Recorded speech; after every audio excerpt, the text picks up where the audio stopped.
നിസ്തുല നാമത്തിൽ ഏവർക്കും സ്നേഹവന്ദനം. നോമ്പിന്റെയും ഉപവാസത്തിന്റെയും ദിനങ്ങൾ. എന്താണ് ഉപവാസം?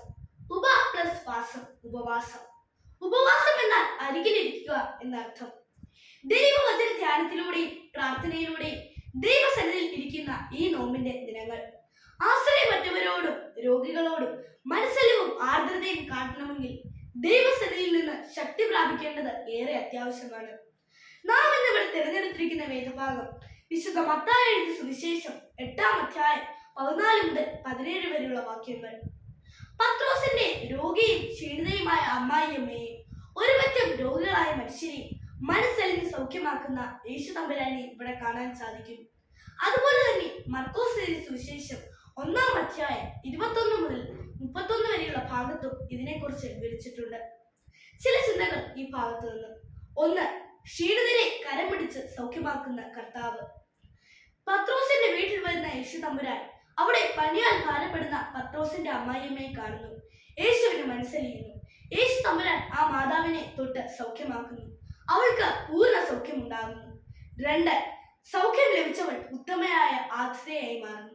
സൗഖ്യം ലഭിച്ച ആ മാതാവ് യേശുവിനെയും കൂടെയുള്ളവരെയും ശുശ്രൂഷിക്കുന്നതിനും കരുതുന്നതിനും താല്പര്യം കാണിക്കുന്നു.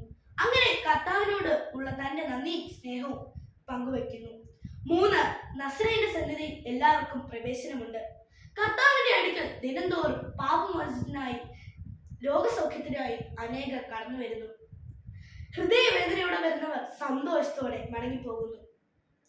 നമ്മുടെ ഈ നോമ്പും ഉപവാസവും മറ്റുള്ളവരുടെ വേദനകളെ അറിയുവാനും ആ വേദനകളെ പങ്കുവെക്കുവാനുമായി മാറ്റപ്പെടണം.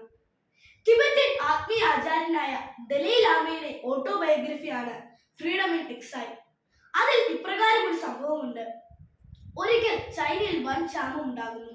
അപ്പോൾ ചൈനയിൽ നിന്ന് ഒരുപറ്റം ചൈനക്കാർ ടിബറ്റിലേക്ക് ഭക്ഷണം നേടിയെത്തുന്നു.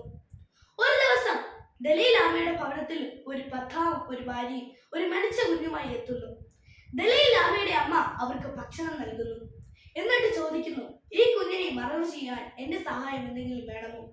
അവർ പറഞ്ഞ മറുപടി ഇങ്ങനെയായിരുന്നു, വേണ്ട, ഞങ്ങൾ ഇതിനെ മറവ് ചെയ്യുവാൻ ഉദ്ദേശിക്കുന്നില്ല. പട്ടിണിയാൽ വലയുന്ന ഞങ്ങൾ ഇതിനെ ഭക്ഷിക്കാനാണ് ഉദ്ദേശിക്കുന്നത്. ഈ മറുപടി ആ മാതാവിനെ ഞെട്ടിച്ചു കളയുന്നു. ആ ദലൈ ലാമയുടെ അമ്മ അവരെ വീട്ടിലേക്ക് വിളിക്കുന്നു. എന്നിട്ട് അവർക്ക് വീട്ടിലുള്ള എല്ലാ ഭക്ഷണ സാധനങ്ങളും കൊടുക്കുന്നു. തന്റെ പൈതലിന്റെ മരണവും കൊടിയ പട്ടിണിയും മൂലം തകർന്ന അവരുടെ മനസ്സിനെ ശാന്തമാക്കുന്നു. അവർക്ക് വേണ്ട ശുശ്രൂഷകൾ ചെയ്യുന്നു. അങ്ങനെ അവരുടെ മനസ്സിന് ഒരു ശാന്തത ഉണ്ടാകുന്നു. രോഗത്താലും പട്ടിണിയാലും വലയുന്ന അനേകർ നമ്മുടെ ചുറ്റുമുണ്ട്. അവരുടെ നേരെ ഒന്ന് കൈ നീട്ടുവാനോ അവരെ ഒന്ന് ശാന്തമാക്കുവാനോ ആരുമില്ല. നമുക്കത് ചെയ്യാൻ സാധിച്ചാൽ ഈ നോമ്പ് നമ്മുടെ നോമ്പ് അർത്ഥപൂർണമായി തീരുന്നു. അത് ചെയ്യാൻ സാധിക്കട്ടെ എന്ന് സർവേശ്വരനോട് പ്രാർത്ഥിച്ചുകൊണ്ട് നിർത്തുന്നു. നന്ദി.